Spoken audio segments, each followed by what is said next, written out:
بسم الله الرحمن الرحيم الحمد لله وحده والصلاة والسلام على من لا نبي بعده. Assalamu alaikum wa rahmatullahi wa barakatuh. Welcome to another episode of Ask Eman, broadcasted live from the London studio of Eman Channel on Sky 757. We're also streaming it live via our website, emanchannel.tv, on our Facebook as well as on our YouTube channel. Humble reminder, please do like, share, comment and subscribe to our YouTube channel, our Facebook page and of course all the other social platforms as you can see on the screen.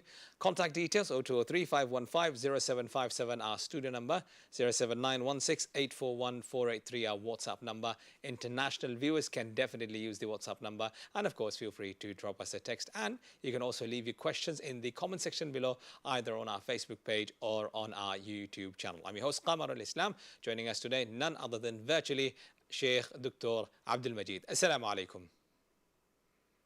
Walaikum assalam wa rahmatullahi wa barakatuh. How are you? Alhamdulillah, I'm fine, thank you. Jazakallahu khairan for giving us your valuable time. So now let's start with our conversation before we move on swiftly to our question, and that is if you can kindly remind us about the importance of the month of Shawwal, in particular fasting. Bismillah ar-Rahman ar-Rahim. Inna alhamdulillahi nahmadu wa nusalli ala rasulih al-kareem. Amma ba'd. Let's make dua to Allah subhanahu wa ta'ala. Ya Allah, waffiqna lima tuhibbuhu wa tardah.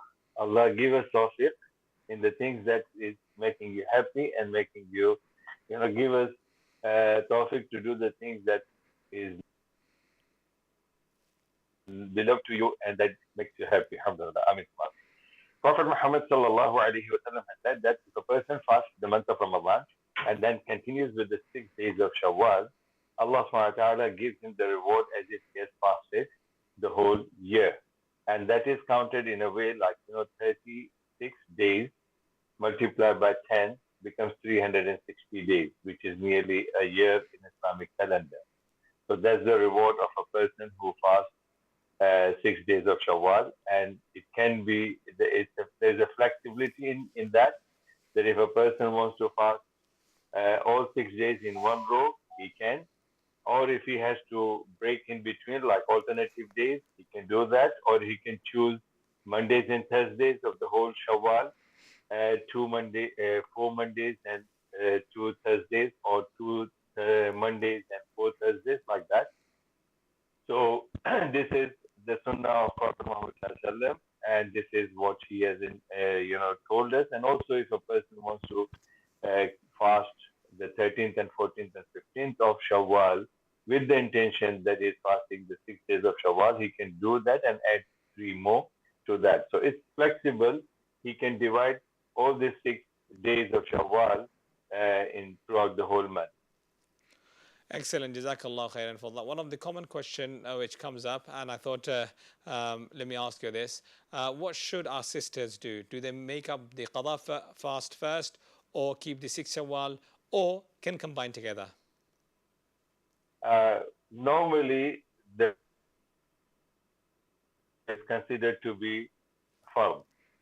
And it is a agreed issue between the scholars that those people who are carrying out the missed days or missed ibadah of fard ibadah, that cannot be combined with the intention of the nafil ibadah. Which means if they are covering fasting of Ramadan and they're making up the missing or the missed days of Ramadan, they can't have the intention of making up those days with the sunnah fasting or nafil fasting. So they cannot be together in the same intention. So this is the correct understanding between the scholars. So what do I mean by this is that if the woman has missed her days due to her menstrual cycle, then either she can fast 6 days of Shawwal and later on she can make up her missed days because they are compulsory. They have to be made and covered and fasted before the next Ramadan. But if she is fasting 6 days of Shawwal and 6 days and 7 days, whatever the days she missed in Shawwal, that's also permissible and it's left to her. But definitely she cannot join together one fast with 2 intentions. Okay, excellent. Jazakallahu khairan for that. And if you can kindly remind us about the 13th, 14th and 15th of the lunar calendar. Yes. That is according to the Ayyamul Bid, that this is also the Sunnah. But if she is, again, as I said, that if she wants to fast the missed days, then she can't have the intention of, she can fast 13, 14, and 15, but it will be her intention that she is making up the missed days. She is not fasting the Nafil and the Sunnah of this Ayyamul Bid. Okay, excellent. Jazakallahu khairan for that. And with regards to our brothers that are watching as well, sometimes we see if we procrastinate, it becomes difficult for us to then keep fast. Would you advise to start fasting immediately from tomorrow? Or what do you think is the best from Salaf al-Salihin, that give some break and then do some, even though I know there is flexibility, but taking the current context and the weather is getting warmer, what would you suggest? See, first of all, with regards to the fasting, you have to remember whether it is a man or a woman, if they have missed those days in the Ramadan, then this is the statement of Prophet Muhammad sallallahu Man mata wa alayhi siyam falyasum anhu waliyuhu or sawmun falyasum anhu waliyuhu. Falyasum anhu waliyuhu. This is the hadith of Rasulullah, quite similar to the, I'm not quoting the exact text, but this is the correct meaning of that, which means he said that if a person has to make up the missed days of Ramadan, and he died or she died, and they could not make, fast them before their death. So it is the responsibility of their guardians and their relatives or their friends or whoever they are, kinship, they have to make them up. So if they don't, they have to give the kafara, fidya for that. So this hadith shows that it is very serious that if a person had missed any day and that person died, so that obligation of making up that is not removed. It is still there as a burden, as a debt on the person who died.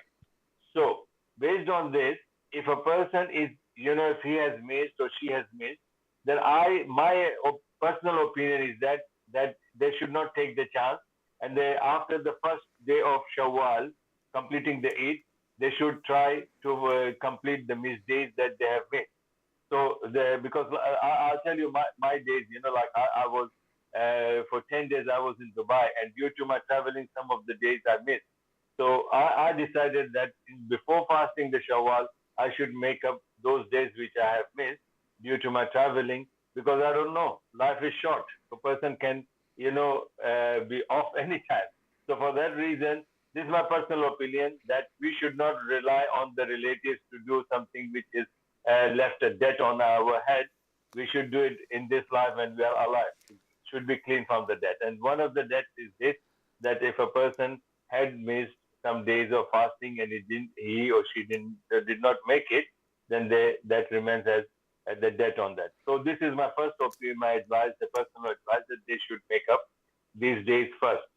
And the second thing is, if they want to have a break, doesn't matter. Islam, as you said, that there's a flexibility in that. So if a person wants to take a break, but not with this intention that the second day of Shawwal is Eid, or the third day of Shawwal is Eid, or fourth day of Shawwal is Eid, like normally they consider 4 days for Eid. But that is for Eid al-Adha, not Eid al-Fitr. Eid al-Fitr is only 1 day. So a person can immediately fast from the second day of Shawwal. Jazakallah khair, Sheikh. Inshallah, sorry for the interruption. It's just because we have to go for a short break. Inshallah, when we come back, we'll continue with the discussion where we have left. Apology for that. My dear viewers, if you've just tuned in, you're watching Ask Eman live on Eman Channel Sky 757. With us, we have Sheikh Dr. Abdul Majid. We'll continue our discussion, but after a short break. You're watching Ask Eman. Thank you very much.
Welcome back. Assalamu alaikum. You're watching Ask Eman live on Eman Channel Sky 757 in conversation with Sheikh Dr. Abdul Majid, who have joined us virtually today.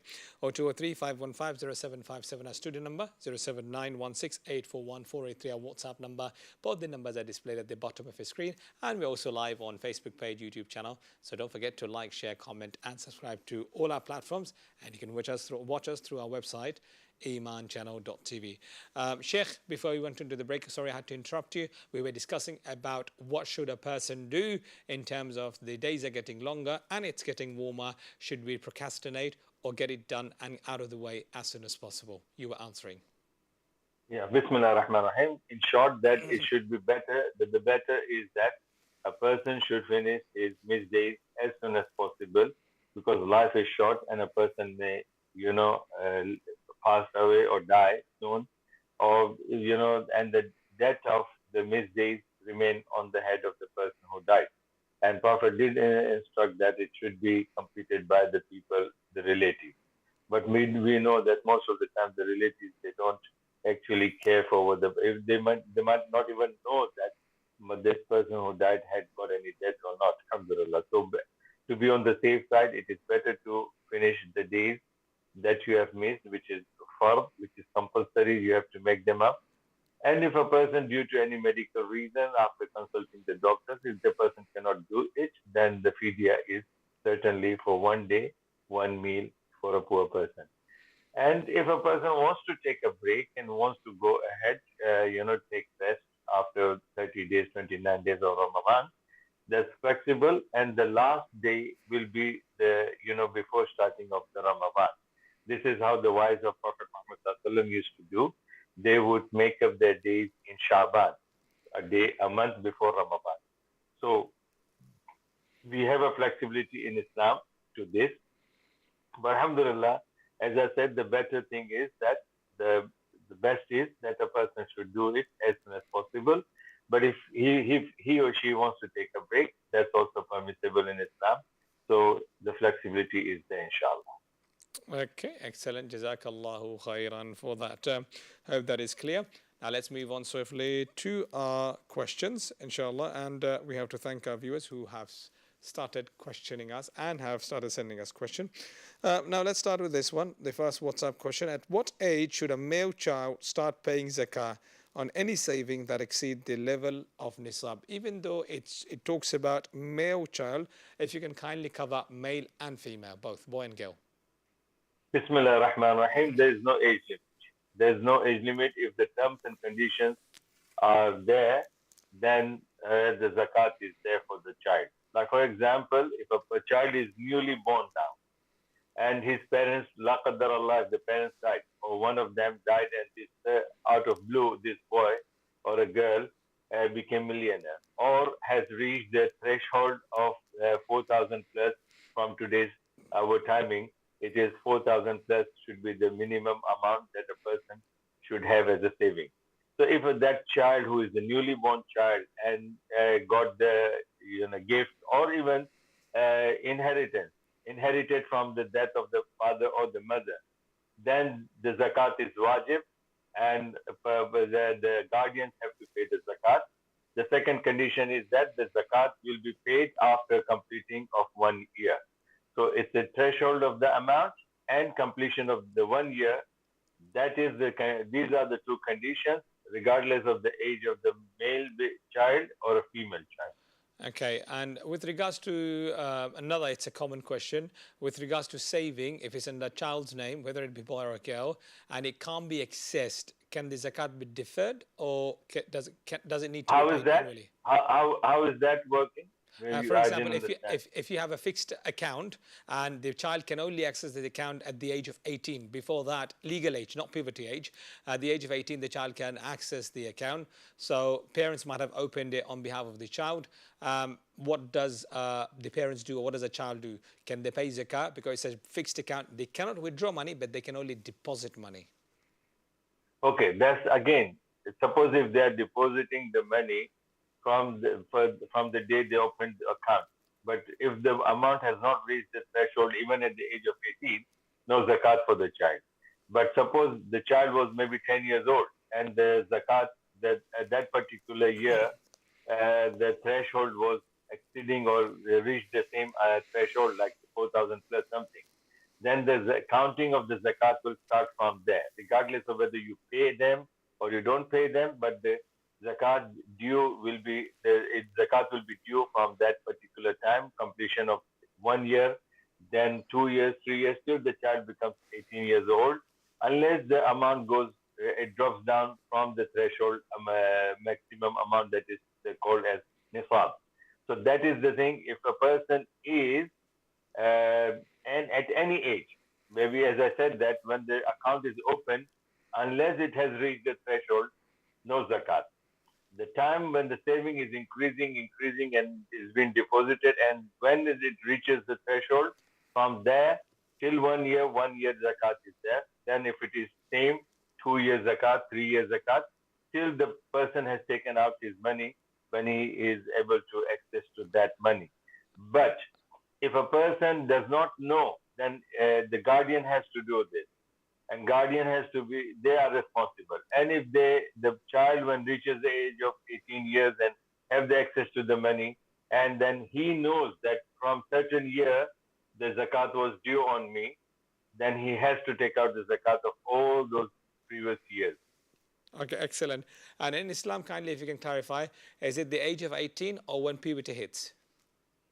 No, in Islam, it's the age of puberty, according to the different schools of thought, that the male should have, mustache, little bit hair coming up, because you can't ask the child, do you see the night phase or do you have wet dreams? You can't. But the women, it is clearly understood when she starts with the menstrual cycle, we can say that she has reached the age of puberty. Okay. So zakat has got nothing to do with the age, as I said that.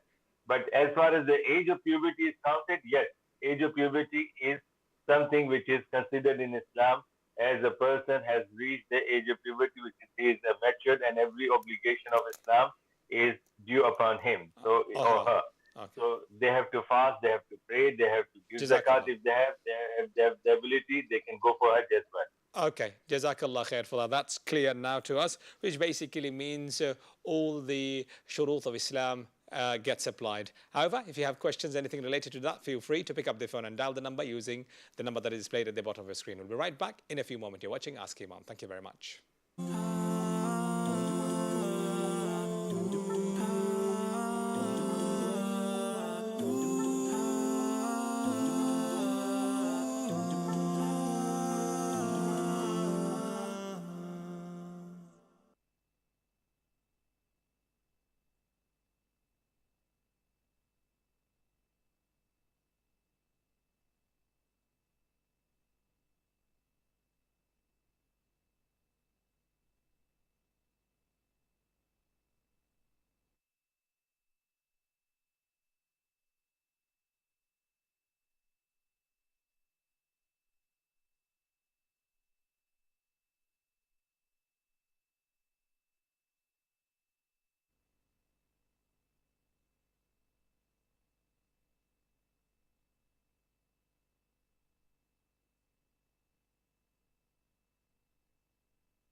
assalam wa rahmatullah.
And welcome back. You're watching Ask Eman live on Eman Channel on Sky 757. We're also streaming it live via our website emanchannel.tv, and of course that's the website.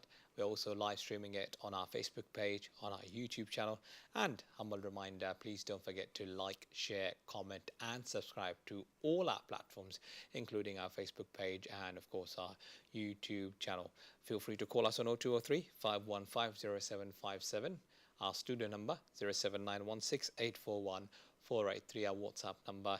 International viewers can use the WhatsApp number to call in live into the studio, and as usual you can drop us text on our WhatsApp number. Thank you to all of our viewers who have started, who have already sent us questions. Inshallah, we'll try our level best to take as many questions as possible. We have guest with us, of course, Sheikh Dr. Abdul Majid, and we have been having a conversation with him in the first two segments. And importantly, if you have missed the first segment, you can find the video on our Facebook page or on our YouTube channel, inshallah. And the discussion was about the reminder with regards to the sixth fast in the month of Shawwal. Now, the important issue that Sheikh have reminded us, and that is best to make sure that we don't procrastinate, and we make sure that we keep those six fast. And he has reminded, if we have missed our fard fast.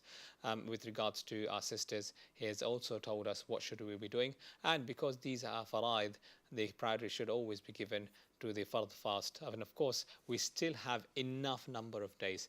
So if we have missed, say for instance, 7 or 10, we still have a long month here. We can keep the fard fast that we have missed, and then inshallah follow it up with the 6 fast of Shawwal. Sheikh has mentioned about the Monday and Thursday fast.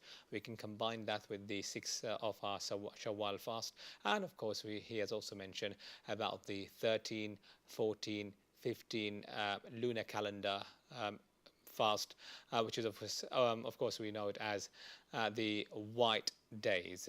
Inshallah, as soon as we can get connected with the Sheikh, we'll bring him back live on our Eman channel, on your channel, inshallah, and you'll be able to ask questions. In the meantime, if you would like to get into the queue and ask us important question and any question pertaining to our day-to-day activities with regards to Ramadan or even anything in general, then of course you can feel free to pick up the phone and dial 0203 515 0757, our studio number. Alternatively, as you can see, we have our WhatsApp number displayed at the bottom of your screen, 07916841 our WhatsApp number. And we can see, as always, our brother Abu Bakr Abdullah, always in every show I've noticed that you always give us salam, you always send us your warm wishes and greetings, especially you have mentioned in our previous episode about Eid Mubarak. In case we haven't replied it back, then belated Eid Mubarak to you.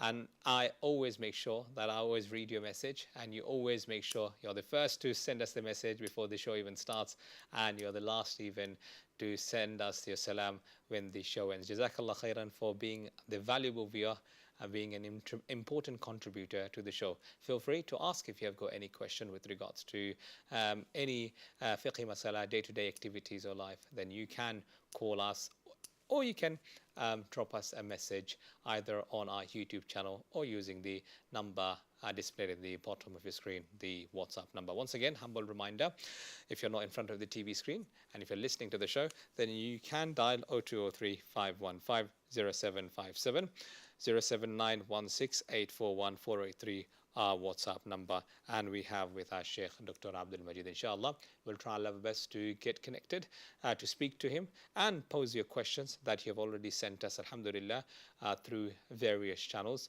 and inshallah Sheikh will be addressing those questions and answering it according to the Quran and Sunnah. And whenever any of our guests answers any question, we always remind our viewers that please make sure if there is any misunderstanding, if there is any further clarification required, or if you're not clear about any particular response, we encourage our viewers to call us, to get in touch with us.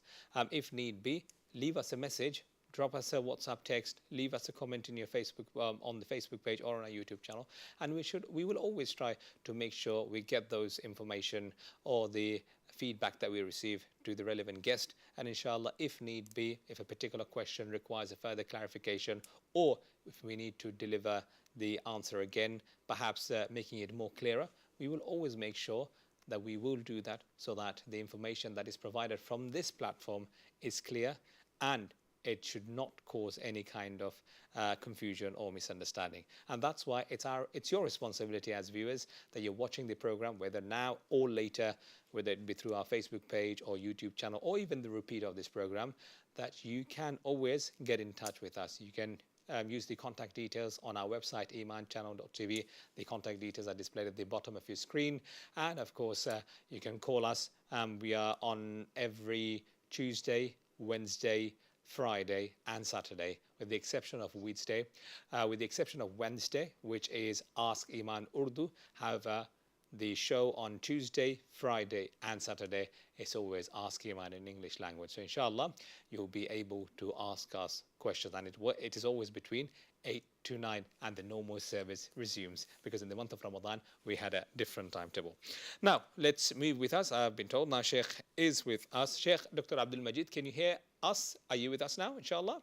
Yeah, Alhamdulillah, I can hear you now. Excellent. There was a shortcut of electricity here. That's okay, no problem at all. Sometimes technical issues and glitches happen, but the good thing is, Alhamdulillah, you're back with us. Now, let's start.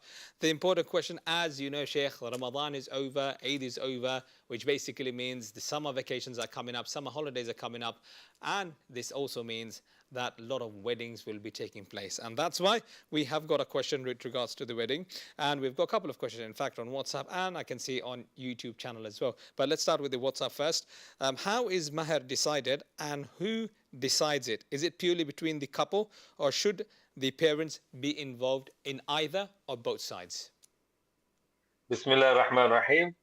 Definitely, it has to be decided by the bride and the groom because this is the haqq of the bride, and it is due upon the man even till his last days of his life. Means it will remain on. She can claim on the day of judgment if the husband has not given her the mahr.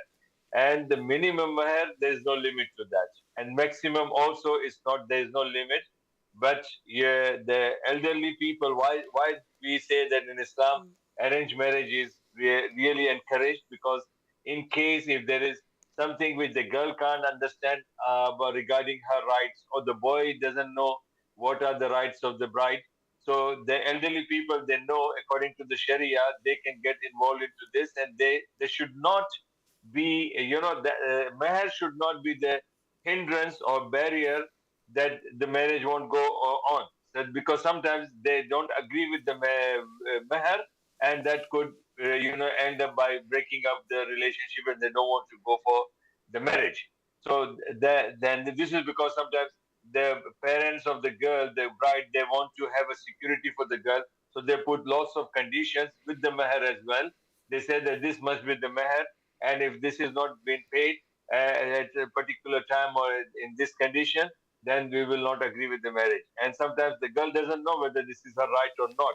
She should give her feedback into this, or she can step into talk about this.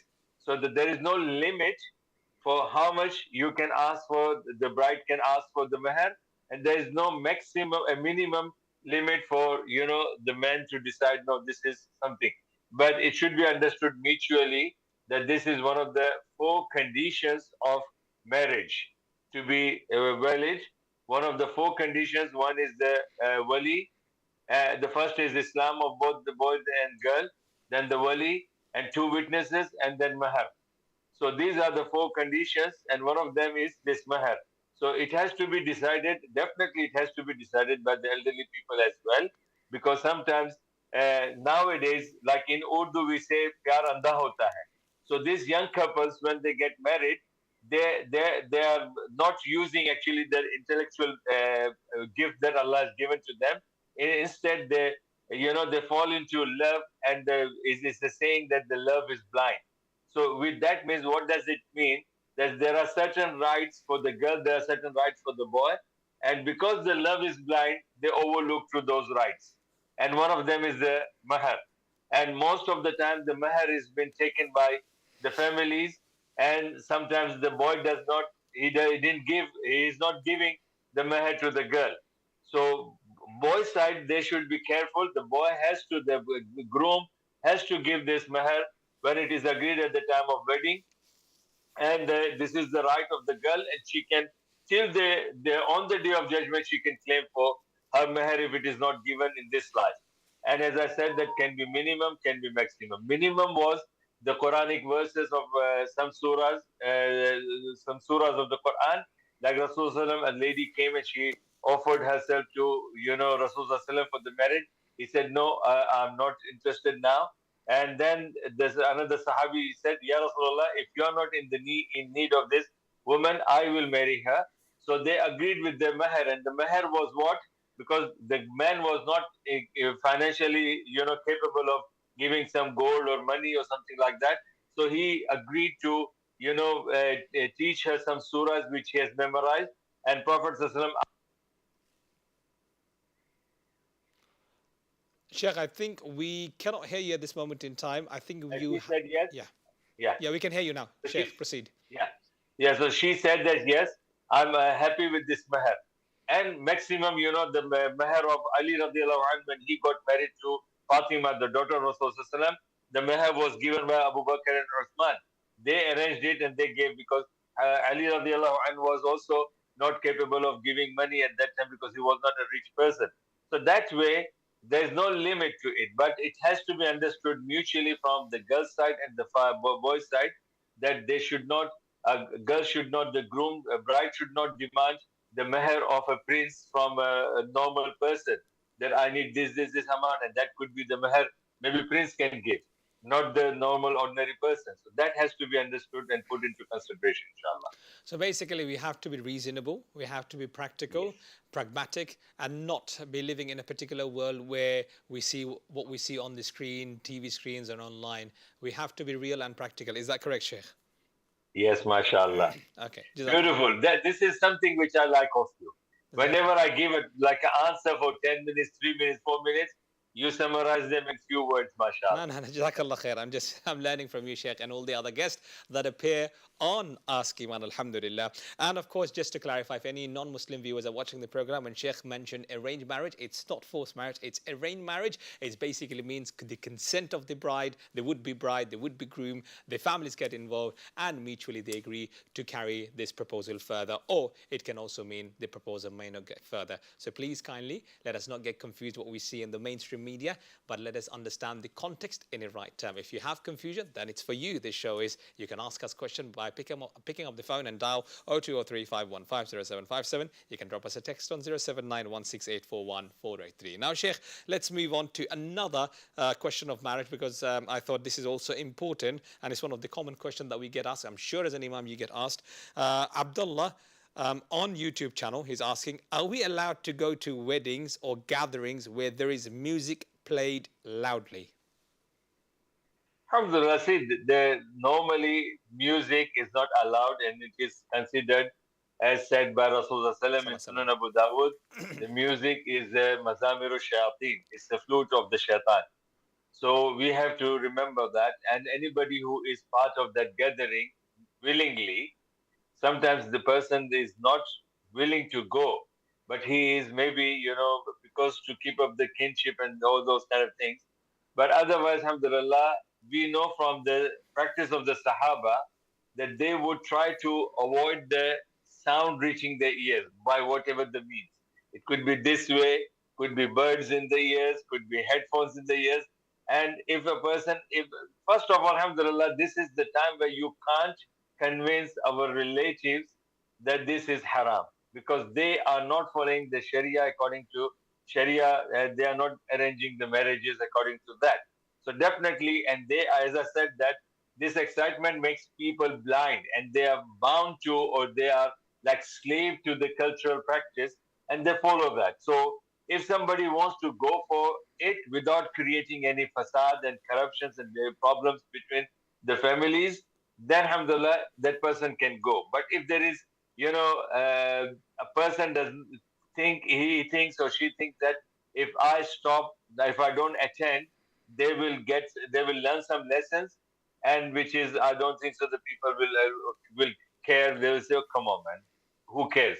You want to come, you come, we will still go on what we want to do. So that could be the reason. Alhamdulillah, Islamically, any gathering where Allah and His Rasul is disobeyed, Allah and His Rasul and the teaching of Islam is, the practice against Islam, then that gathering should not be attended. This is my general understanding of Islam. So in other words, Sheikh, you're trying to say here, yes, there is haram involved here, but as family members, it's our responsibility not to cut the kinship or the ties with the family. At the same time, True. we can use this opportunity to perhaps give advice on nasiha in the best manner possible without causing any conflict. What would you say? Yes. Okay. Alhamdulillah. Excellent. Jazakallah khair.